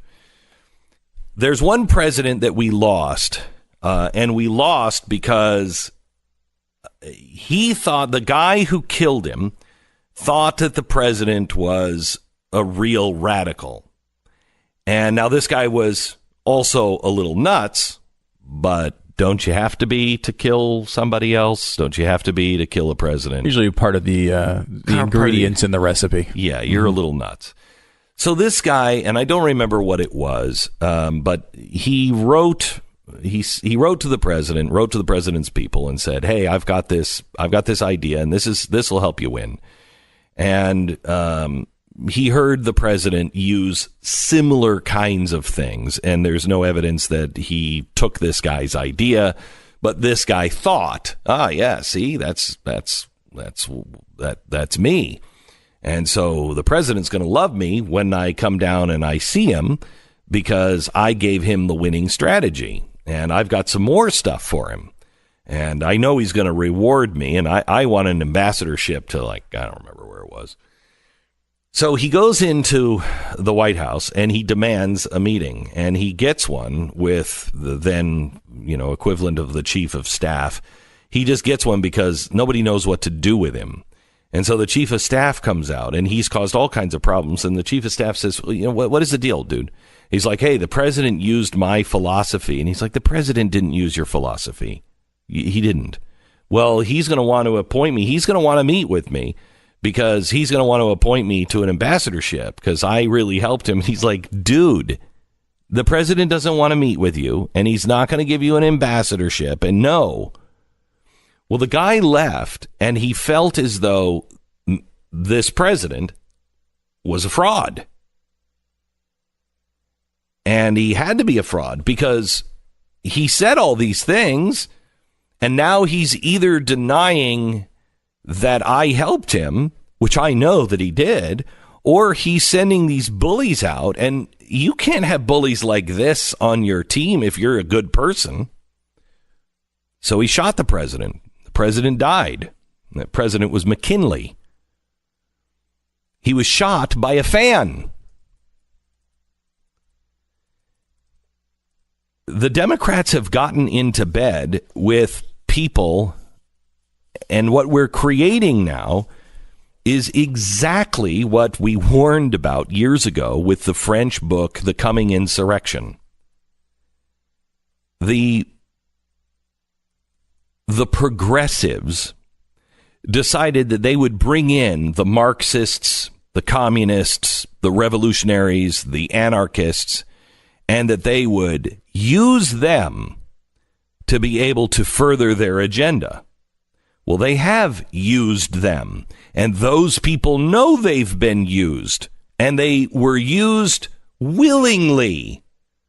But we want now the price of us being used. We want something in return. And what they're getting is more politics that are the same. They're seeing that it's going to be a Joe Biden, which is basically to them a Hillary Clinton. Kind of meant that way to me, too. But that's not what they want. They want an end to the free market system. They want an end to this oppressive country. And if the Democrats don't continue to play nice and give them many things that they want, I mean, I don't know how long it lasts. In France, it's lasted really for about 30 or 40 years, it's lasted. And I don't think it's going to last that long here. Everything's on a hyperdrive scale. And when they say, we've had enough. I mean, listen to that reaction of that crowd. If the message of the Democratic Party is, okay, we're not going to take away your health care, one of two things is going to happen. One, the radicals believe that they're only saying that because they're a politician and they just have to get elected. But every time they've heard that kind of talk and they've said, well, let's keep quiet because they're going to do these things, they never do them. They move, but they never do them. So they're either going to say, this person is just lying and he's on our side, wink, wink, nod, nod, he's going to do these things, which if he doesn't do them when he is in the Oval Office, or she is in the Oval Office, then she's even in more trouble. Or they're going to say, like the Republicans have started to say, I'm not a Republican anymore because you guys are full of crap. You don't do anything you say you're going to do. But the problem is, when it comes to the Republican, that usually means it's a family standing there,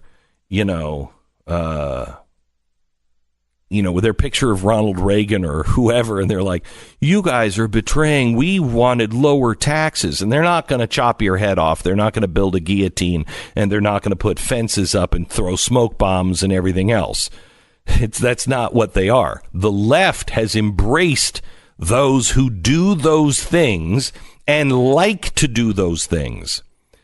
Once they cross the Rubicon with that, and they are at the bridge. I don't know if even they're on the bridge yet, but they are at the bridge, ready to cross the Rubicon. They may be on the bridge, but once they cross it, the Democrats as we know it are over. And our world changes, at least for a while. Our world changes. All right, I want to talk to you a little bit about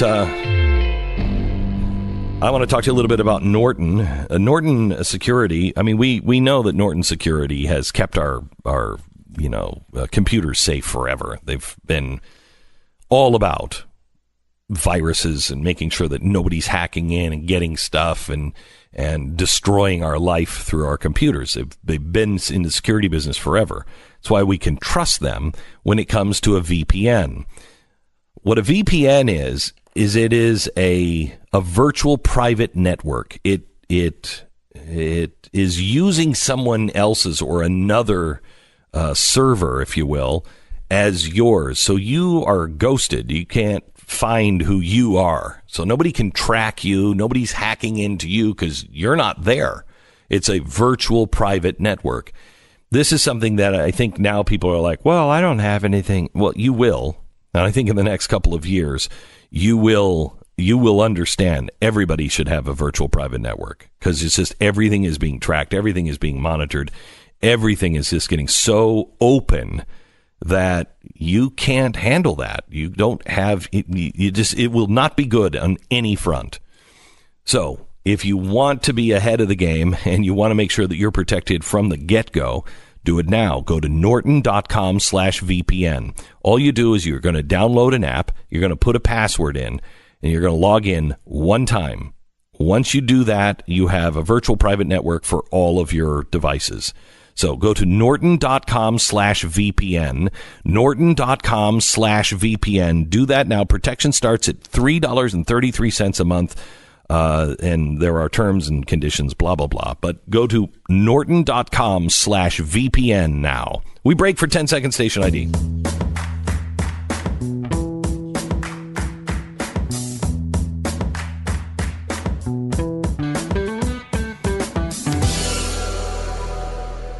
All right. How was your weekend, Stu? Pretty good. Pretty good. Got to see Godzilla, which was horrible. I didn't like. My son liked it. I think my wife kind of liked it. I did not like it at all. I thought it was just me. Unfortunately, it was a terrible movie. It was good. I like the monsters. I like the monsters too. That's why I went to a stupid Godzilla movie. Right. You gotta like the monsters to go in the door, but it was just the story was so bad. So bad. Ah, man, I was disappointed. I didn't care about the family at all. Did you? No. Who were they? I didn't know them. I didn't want to necessarily know them. I'm like, I don't really care. What are you doing with the coyotes? That's a stupid tie-in. It was just like, what is this? Kill them all so we can just have the monster fight. Right. Like there's sometimes Glenn will occasionally promote something and then never do it. Something occasionally people notice.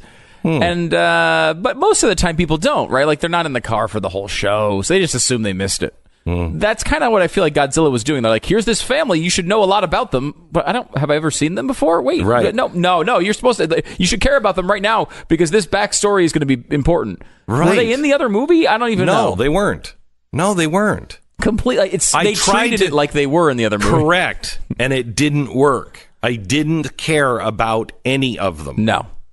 And most of them were so bad that I just wanted something terrible to happen. Me too. I wanted atomic breath to rain down on them. I did too. When they're like, close the blast shields. And I'm like, no, open them. In fact, open the glass too. Yeah. I don't mind if they all drown. I don't care. Just please. I mean, the plot was so dumb too. Like the one thing I will say about it that might be of interest to this audience is yet again another movie in which the bad guy is an eco-terrorist. I mean, we've seen several of these from Hollywood where these extreme environmentalists come out and they're the bad guys. I said to Tanya, we were walking to the car and I said, what'd you think? And she said, the beginning with the eco-terrorist stuff, she said, I'm so done with that. And I said, no, but the terrorist was for global warming. Right. They believed in global warming. And she's like, oh, yeah, I guess you're right. She didn't bad the plot was. She just didn't even care. Right, no one cares. She just didn't even care. The idea was that because human beings are so bad and have driven their cars for so long and run their air conditioning at such temperatures that you have to unleash all the Godzilla-like creatures to just eliminate most of humanity to set back the natural course. The way the Earth was intended to be. Now, this is not that far apart from what actual environmentalists believe. It's not. They just believe that humans should kill everybody instead of monsters. Right. That's the big separation point. Because the humans are the virus in all of these cases. Okay, can I ask you a question? Yes. Okay, now nobody but my son wanted to participate in this. Okay. But let's say that really happened. Okay. Let's just say a tad of a suspension of disbelief. Yeah, a tad. Mm-hmm. Okay. So San Francisco has been destroyed. Hawaii has been destroyed. I've seen the old footage. Japan is gosh, it doesn't have a power plant. Forget left. Fukushima. Okay. Yes, it's much just worse. over. It's over. And all of these cities now. In this one, Washington is destroyed, and seemingly everything is destroyed. Everything is destroyed. Okay. Man never rebuilds, do you think? I mean, why would you rebuild? Because look, it's like 4 years ago, man, they just destroyed all these other cities. We're just getting San Francisco cleaned up and they're back. Forget it. Yeah. You would look for a new way to live, wouldn't you? You'd be like, we're living underground we're going to do something because you never know. A big spider might come. You know what I mean? Yeah, I think that's man would forever change. You would no longer build things the way you did because, I mean, it would be like, building buildings that are not earthquake proof in California. That's just stupid. We stopped doing that. Right, because it could come. I guess if you think of the equivalent maybe being like a nuclear weapon, you do rebuild Hiroshima, right? I mean, you do. Yeah, but knowing that another one could come at any point. Yeah, but not if it happened twice within 4 years, you might not rebuild it. Yeah, and it happened all over, and you were like, and man didn't have control of it. They were just like, all of a sudden, a nuke just popped out of the sky. You'd be like, okay, guys, this is a waste of time. Look, guys, all hail Mothra. That's all we're going to do. Just move on with our lives. Let's move on. We serve Mothra. Let's just grow up and live with it. You're listening. Good conversation, though. Yeah, thank you. I want to talk to you a little bit about Goldline. Goldline has their new 4-coin collection from 1881. I love this. These are $5 Liberty coins from the U.S. They purchased a hoard of these coins, and I say hoard. It's not large in quantity, but it's enough to make an offer for Goldline. It's a $5 gold coin or half eagle, and it was used heavily. This is what was in everybody's pockets in the 1800s. It's real gold. So when we were expanding into the West, this was what the cowboys put down on the bar and said, I'll take the whole bottle. It is a historic coin, and it was really the one of the only coins that was safe if you had them during the confiscation of gold in World War II or in the Great Depression. So, pretty much these are safe. Limited time. These are the kinds of things that I collect with gold. I highly recommend, even if you have gold, you look into this. Call Goldline now. Goldline, goldline.com. Goldline.com. Our operators are waiting for you right now. 866-GOLDLINE. This is the Glenn Beck program. Hello, America. Welcome to Monday. I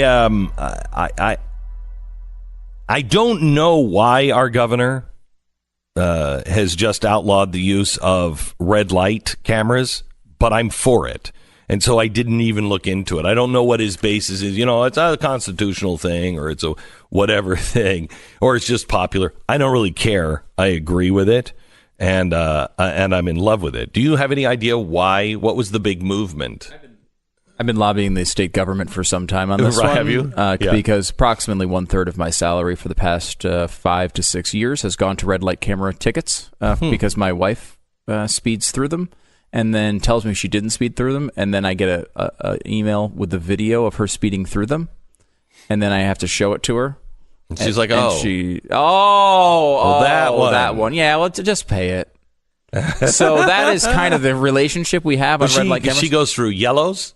Well, there's two different violations I've seen many times on film. One of which is the hey, I can see in the very far distance a light just turned yellow. I should gun it and try to make it. And maybe her front wheels come within 15 yards of the line when it actually goes red, and she just keeps going. Okay. It's not that bad, but it's her trying to speed through a light at the last minute that she doesn't make. The other one, which is very common, is the, hey, right on red means I just go. Maybe I slow down and tap the brakes to show a sign that I'm aware it's red, but I'm not going to necessarily go from, let's say, 45 to 0 and then start again. I'm going to go 45 to 38, then back to 50. So that's kind of 25. It is 25. Likely. Oh yeah, they're all in 25. Going around a corner, like blazing around as if she's trying to escape someone in a Fast and Furious movie while the light is red. It's amazing because our families are very much alike. Oh really?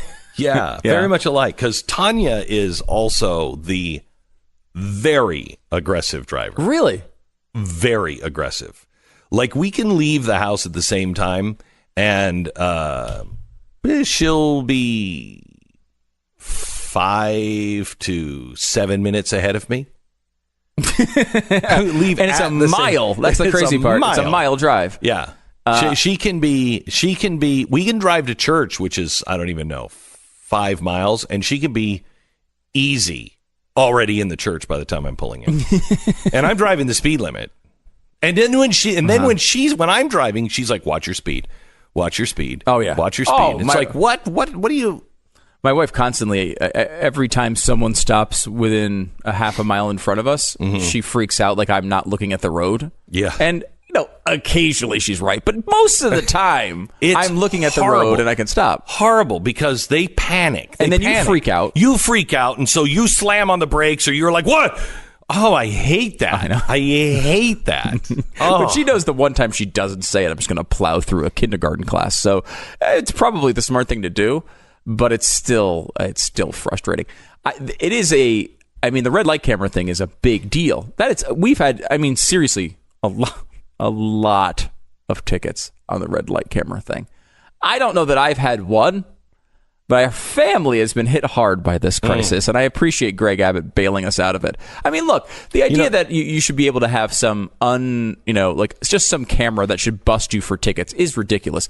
Because a lot of the time, first of all the cars are under my name, generally speaking, so they send me the tickets, and I'm not driving them.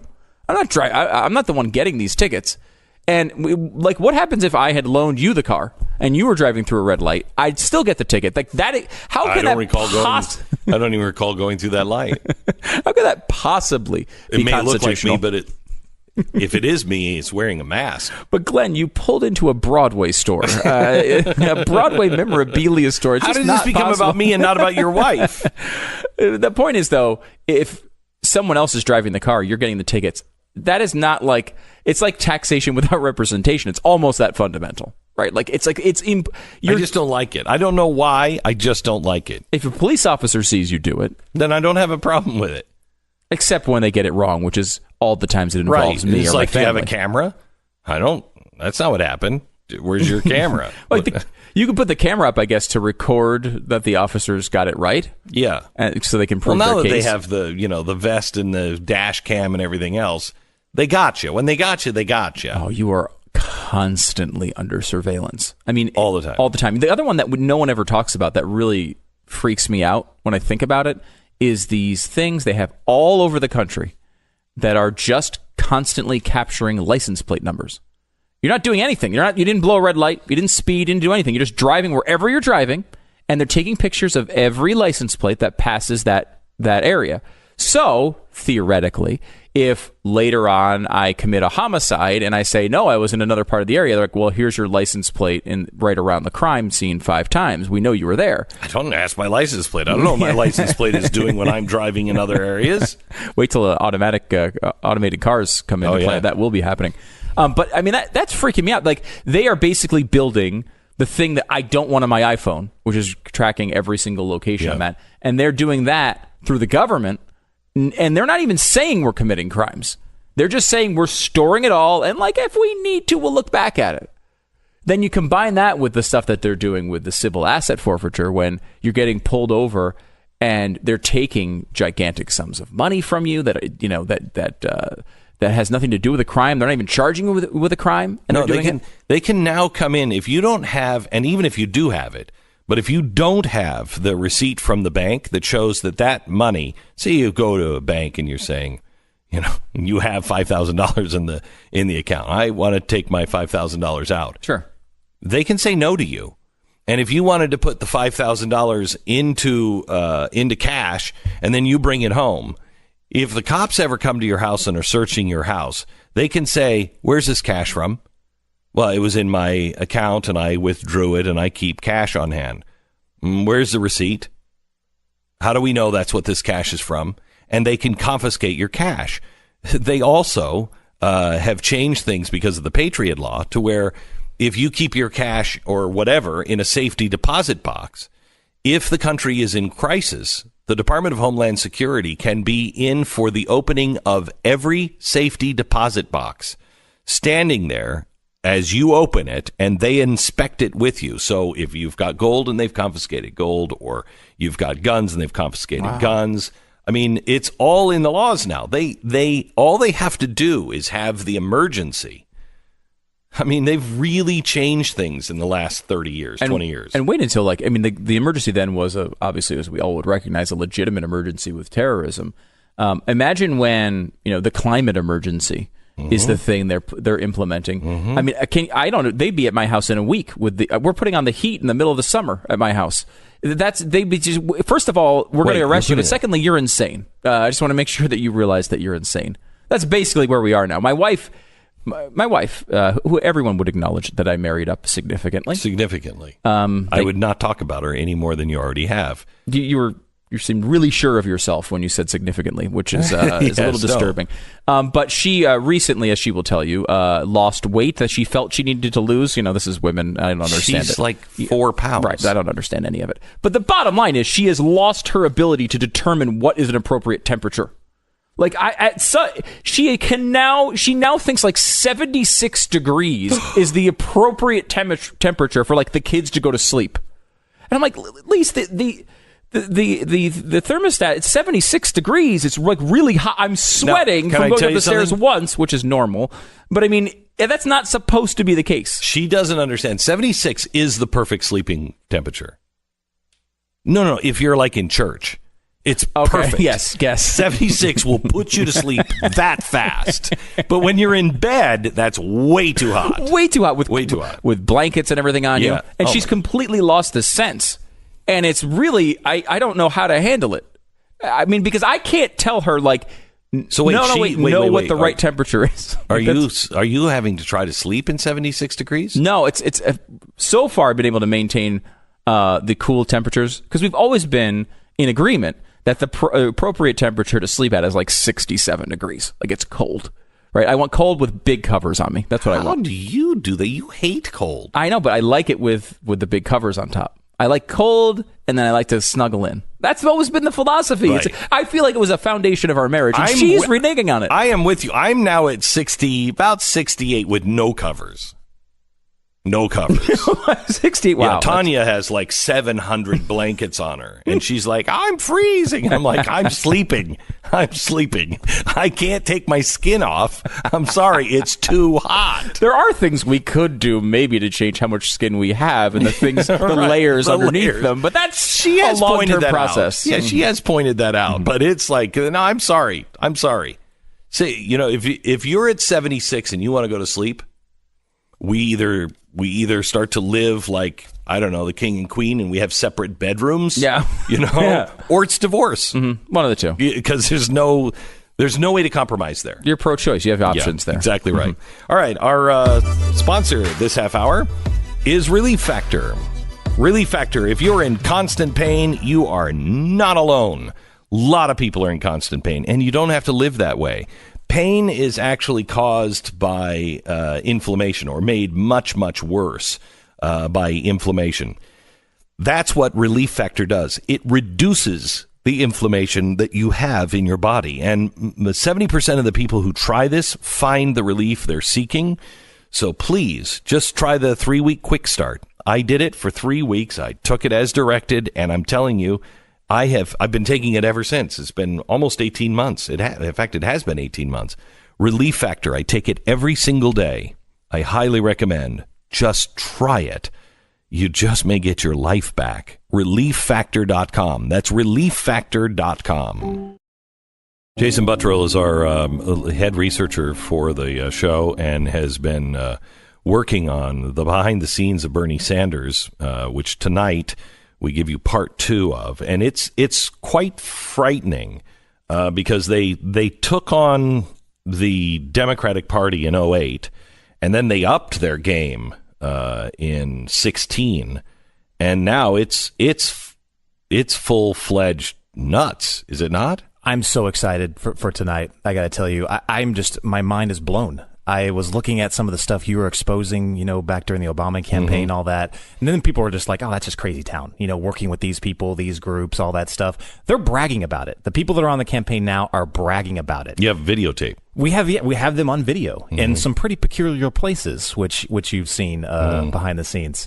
But like you said, the shot heard around the world was kind of in 2008. 2016, they coalesced to try and really get Bernie Sanders elected and try to push socialism. When they lost, they kind of split apart and fractured into several different groups.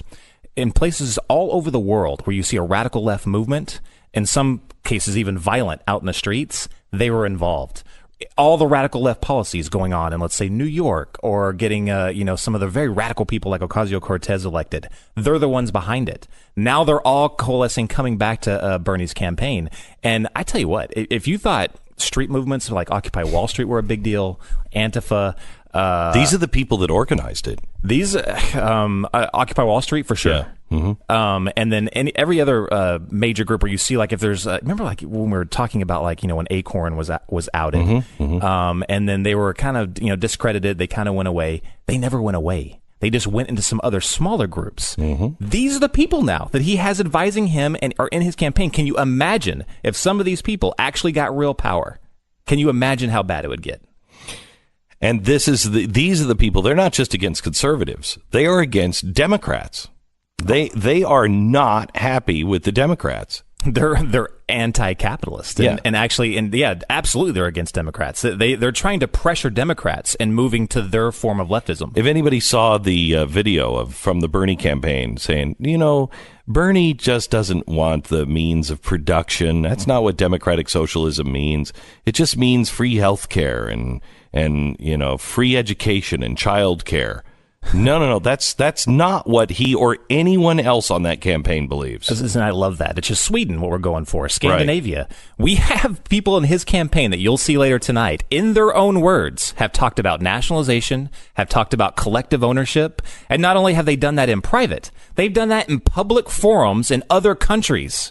I'm not going to name which countries yet, but they've actually spoken for this new brand of this leftism that they're pushing now in other countries, where they're saying nationalization is the way to go. They've written about it and even in actual American publications as well. It has nothing to do with Sweden. It has everything to do with places like Venezuela. Everything. Tonight's show is part 2, but you didn't have to see part 1 to understand it. You can always watch that on demand.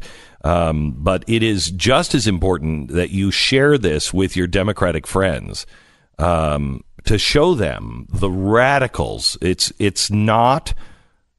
They are, even though they have taken their masks off and said, yeah, we're Marxists, yeah, we're socialists. That's not enough of the mask exposure.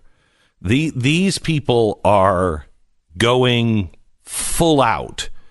They'll say, yes, I'm a socialist like Sweden. That's not who they are. And you need to see how radical. You want to know where the anti-Semitism is coming from. Well, you saw that in part 1 of this expose that you can now watch on demand.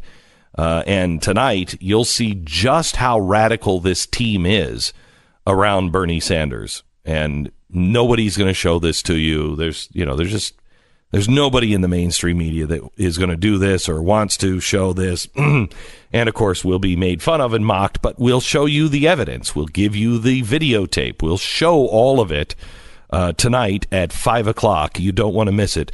Please join us at The Blaze and preserve voices and help build this voice. You can go to blazetv.com/Glenn. blazetv.com/Glenn. We have some really great things coming for you in the coming months on the show that we can't wait for you to see, but we are going to expose the things that no one else will expose. And at the same time, you have Mark Levin and Steven Crowder and Eric Bowling. This is the place where we're gathering to meet. It's blazetv.com/Glenn. Save 10% if you use the promo code Glenn. And we'll see you tonight at 5 p.m. Don't miss it.